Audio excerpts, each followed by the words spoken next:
Welcome to Immigration Review, your weekly source for immigration case law updates and insights. I'm your host, Kevin A. Gregg, back again to review the week's precedential immigration cases, rummaging through the decisions so you don't have to.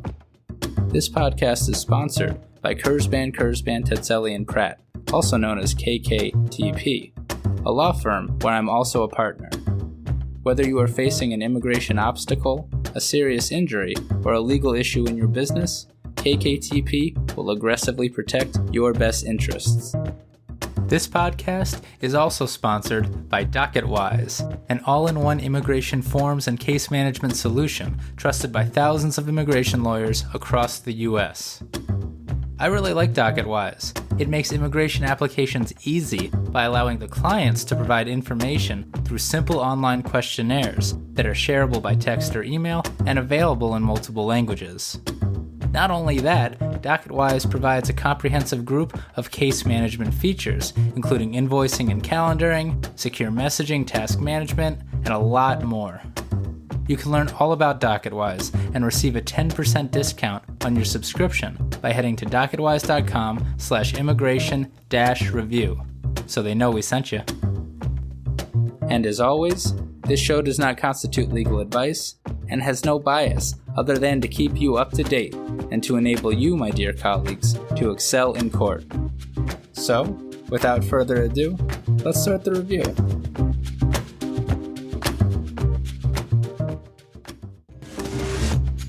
It's crimmigration week. Or actually, even that might be taking it too far. None of the cases this week involve non-citizens at all, but they are all super important to criminal immigration practitioners as they analyze criminal statutes in ways directly applicable to immigration. So of course I did them. Also, for what it's worth, this week, the 10th Circuit granted a motion for panel rehearing and amended its important Velasquez v. Garland decision from episode 176. But according to the 10th, its new decision, quote, resulted in only non-substantive changes to the opinion that do not affect the outcome of this appeal, end quote. So go back and listen to episode 176, after you listen to these cases.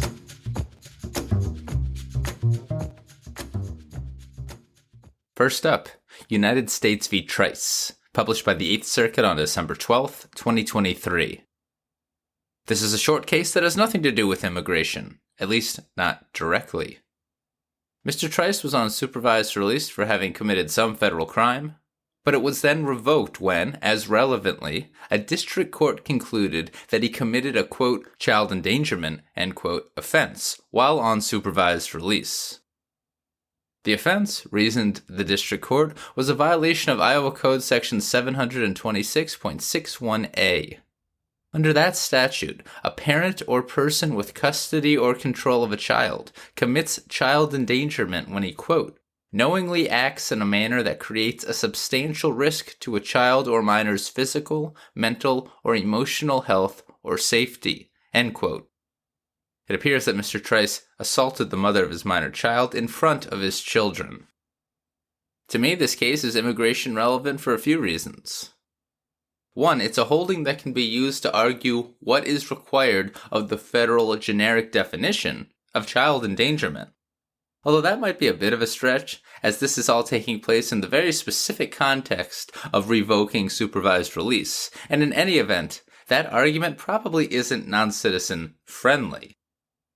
More interesting to me, then, is the 8th Circuit's affirmance here of the district court that the Iowa offense satisfies the supervised release implicating child endangerment definition, and why.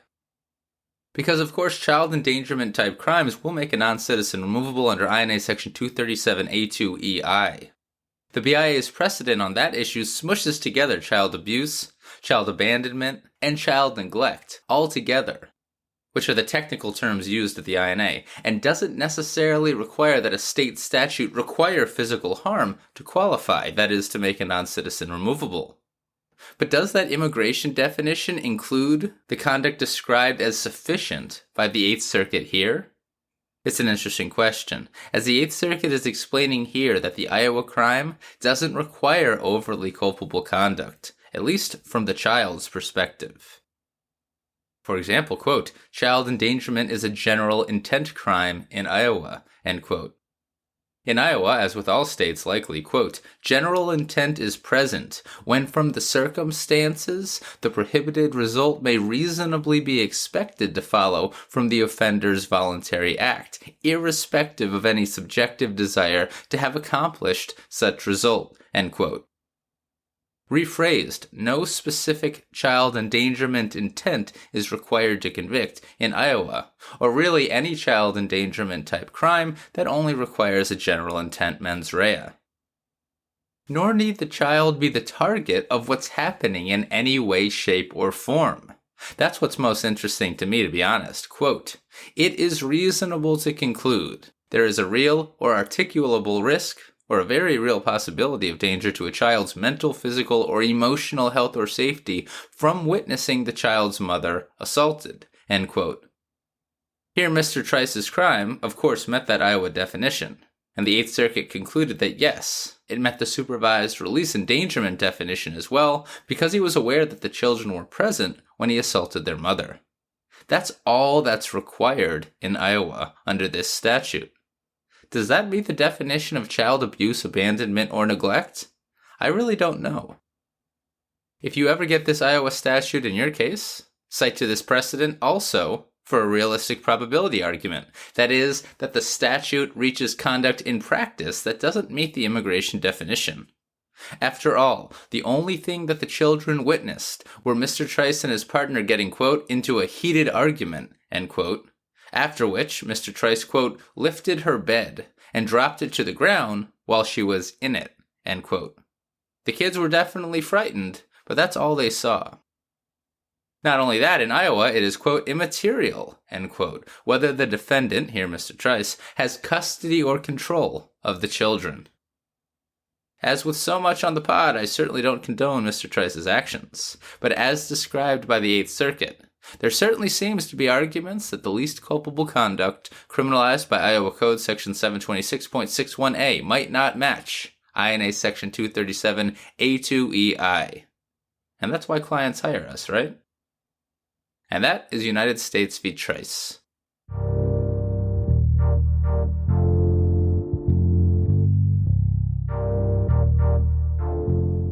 Next up, we have U.S. v. Menendez-Montalvo, published by the First Circuit on December 12, 2023. This case is about crimes of violence, a phrase directly found under immigration law at INA Section 101A43F. The criminal conviction occurs in Puerto Rico, never done before on the podcast. U.S. citizen Mr. Menendez-Montalvo had his supervised release revoked and his criminal sentence for his federal conviction enhanced because the district court determined that his conviction for violating Article 3.1 of Puerto Rico's domestic violence law equated to a crime of violence. Again, materially identical crime of violence definition used in immigration law, the aggravated felony at INA Section 11843F. Puerto Rico's Article 3.1 makes criminal, quote, any person who employs physical force or psychological abuse, intimidation, or persecution against his or her spouse, former spouse, or the person with whom he or she cohabits or has cohabited, or the person with whom he or she shares a child in common, in order to cause physical harm to the person, property, or to another person, or to cause serious emotional harm, end quote. The First Circuit held here that the district court was wrong. What I just described is not a crime of violence. And by the way, under immigration law, a crime can't be a crime of domestic violence either unless it matches the elements of a crime of violence. Restated, even though this Puerto Rico crime clearly includes a domestic victim, it wouldn't be a crime of domestic violence under immigration law either. The categorical approach, of course, applies. And to be a crime of violence, as we all know, a state or territory offense must have as an element the use, attempted use, or threatened use of physical force against the person of another. The immigration law definition also permits force against property. By the way, key to both, though, is the requirement that the criminal offense require physical force, also deemed violent force. But this crime clearly doesn't, right? It permits conviction through use of, quote, psychological abuse, end quote, which doesn't require any force at all. Still criminal, but not a crime of violence. The First Circuit seems to recognize this and then fairly quickly and without much explanation deems the Puerto Rico statute divisible vis-a-vis the, quote, physical and non-physical modalities, end quote. That means the First Circuit thinks that a prosecutor must show, for example, that a defendant used physical force to commit this Puerto Rico offense rather than merely psychological abuse. But the First Circuit doesn't really explain why. In any event, looking to the criminal conviction documents, the First Circuit saw that Mr. Menendez-Montalvo was convicted of having used physical force. The First Circuit applied the modified categorical approach after finding the statute divisible, looked to the conviction documents, and saw that Mr. Menendez-Montalvo was possibly in trouble with the crime of violence analysis. And yet it's still not a crime of violence, explains the First Circuit. Because, quote, the degree of force sufficient to support a conviction is less than the amount of physical force necessary to satisfy the guidelines' definition of a crime of violence, end quote. And that's all about Supreme Court case law. Among other things, in its 2010 decision, Johnson v. United States, the Supreme Court held that crimes of violence and violent felonies don't include crimes that can be committed through mere de minimis touching, or force, quote, no matter how slight, end quote. Those type of crimes don't cut it. Puerto Rico case law, in turn, explains that very little force is required at all to convict under the force portion of this statute. The Puerto Rico Supreme Court itself has held that Article 3.1, quote, does not offer any gradation of physical force necessary for a crime to take place. Any kind of physical force or violence, moderate or severe, is sufficient for the crime, end quote. So that's a pretty good quote to use to argue that the crime doesn't require that much force at all to convict. Well, retorted the government, what about the fact that the Puerto Rico statute requires that the force employed be, quote, intended to cause harm, end quote? Seems that the statute requires more than slight force, no? This argument is supported by First Circuit case law. Maybe so, but it's dicta, said the First Circuit here. And in any event, Puerto Rico Supreme Court case law is much more important on the elements of a Puerto Rico criminal offense than is First Circuit case law. And in any event, quote, there is a distinction between a person's intent to do harm and the steps taken to carry out that intent. A person could, after all, intend to do someone harm, even while ineffectually taking no actions that can reasonably be said to constitute violent force, that is, force capable of causing physical pain or injury to another person, end quote.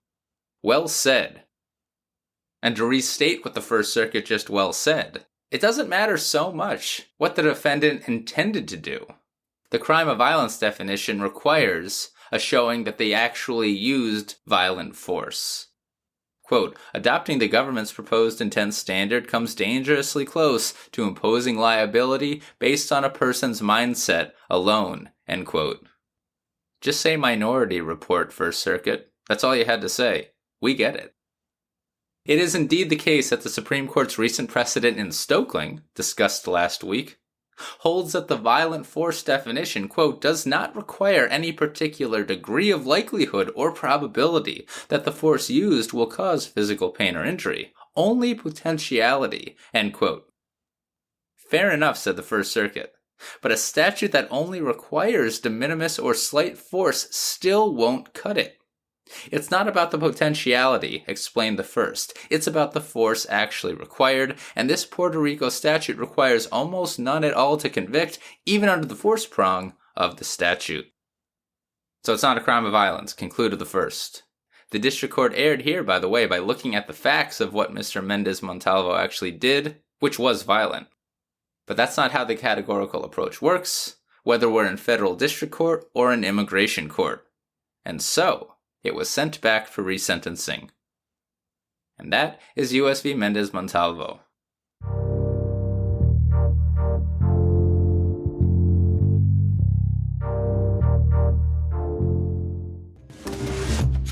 Burned out with admin work? Most immigration lawyers are. That's why over 90 law firm owners have chosen Staffy to help them with the legal, administrative, marketing, and client-facing work.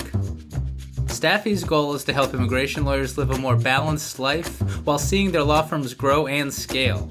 And they do that by providing a service that includes top-notch bilingual virtual staff with the HR support that will alleviate the law firm owner from onboarding, continuous management, and training of their virtual teams. Concentrate on this strategic work and let the team at Staffy help you with the rest. I have a Staffy and I couldn't be happier. Schedule a free consultation with Staffy at www.getstaffy.com. That's GETSTAFI.com and claim $500 off by using the code STAFFY2024. That's STAFI2024.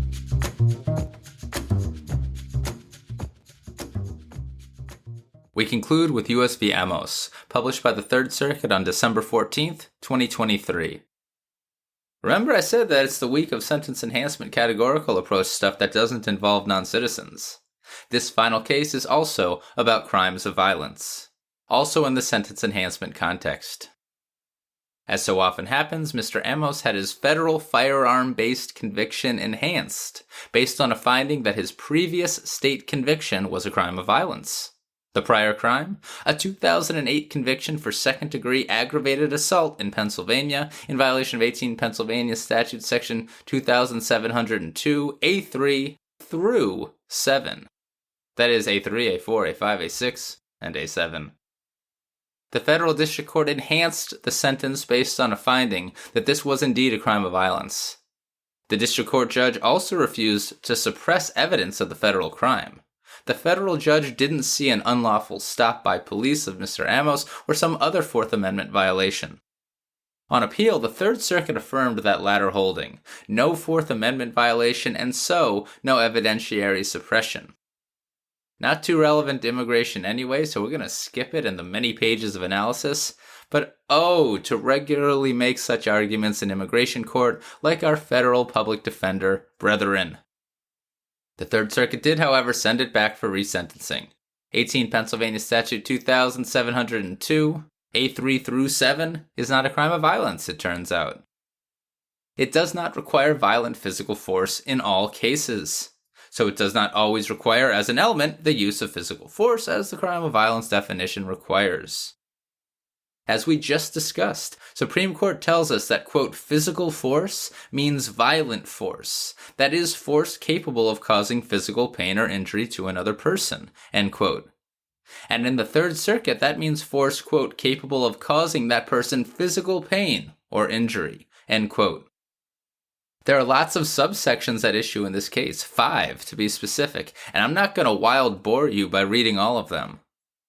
Actually, it looks like the statute might be divisible as between those 5 subsections, meaning that a prosecutor must prove which specific subsection, A3, A4, A5, A6, or A7, a defendant violated to convict in Pennsylvania. The problem is here that it looks like the prosecution didn't. They didn't charge a specific subsection. They just charged and convicted Mr. Amos under 18 Pennsylvania Statute Section 2702, A3 through 7. Begs the question then, right? Is it even a valid conviction? Or dare I say, the whole divisibility thing is a legal fiction because in practice, prosecutors often don't prove subsections at all, and they still convict? Maybe. And a bigger issue than this case. The Third Circuit certainly didn't go that far, but it believed the U.S. government had a big problem here in trying to enhance the sentence, because now to enhance Mr. Amos' sentence, the government needed to show that all 5 of the subsections were crimes of violence, and they couldn't. Subsection 3 was the problem here.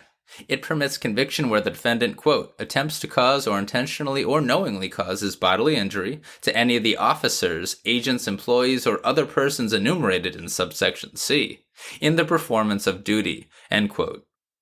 Can't hit a cop. That's essentially what they're saying, right? But because it's a statute to protect against assault on cops, it applies to a whole bunch of conduct Pennsylvania wants to criminalize and prevent people from hitting cops. And some of that conduct, while criminal, isn't violent. The reason? Well, it's United States v. Jenkins, of course, discussed on episode 160. The Third Circuit held that this exact statute, subsection 3, wasn't a crime of violence. The reasoning there was because under recent Pennsylvania Supreme Court precedent, the subsection, quote, can at least be violated by a failure to act, so it's not a violent felony, end quote. You're just not acting. It was in a slightly different sentence enhancement context in Jenkins, but as with immigration law, it's a materially identical crime of violence definition. So like in immigration law, Jenkins controls. And as with immigration law, it means that Mr. Amos has not been convicted of a crime of violence. Before we go, how about this?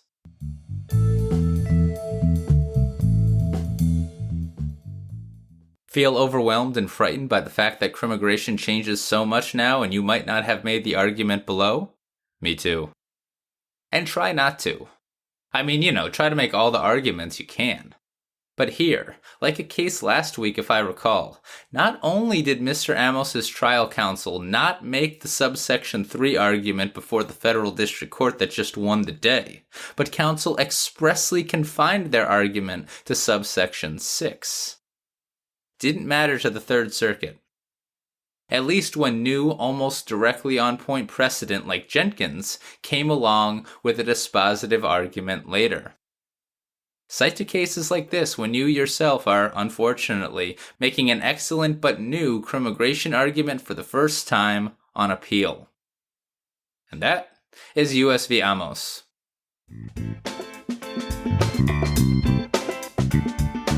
So there you have it. You're all caught up with the past week's published immigration cases. I'm Kevin A. Gregg, a partner with the law firm Kurzban, Tetzeli, and Pratt, and this has been another episode of Immigration Review. Thank you for listening, and I hope you enjoyed it. If you did, please share it with a friend and rate and review us. Each review helps new listeners find the show. And of course, subscribe to Immigration Review wherever you get your podcasts. If you like what we do and want to become a patron of the show, please check out our Patreon page at www.patreon.com/Immigration Review or click on the link in the show notes. And if you're interested in an official Immigration Review CLE certificate, email me at kgreg@kktplaw.com with your full name and the episode numbers for the 10 shows you've listened to. Also, feel free to email me with questions, comments, or anything at all, and follow the show on Instagram and Facebook at Immigration Review, or send us a tweet at ImReview, that's IMM Review. I'll be back next Monday for a brand new discussion. Until then, I'm Kevin A. Gregg, bringing you the Immigration Review.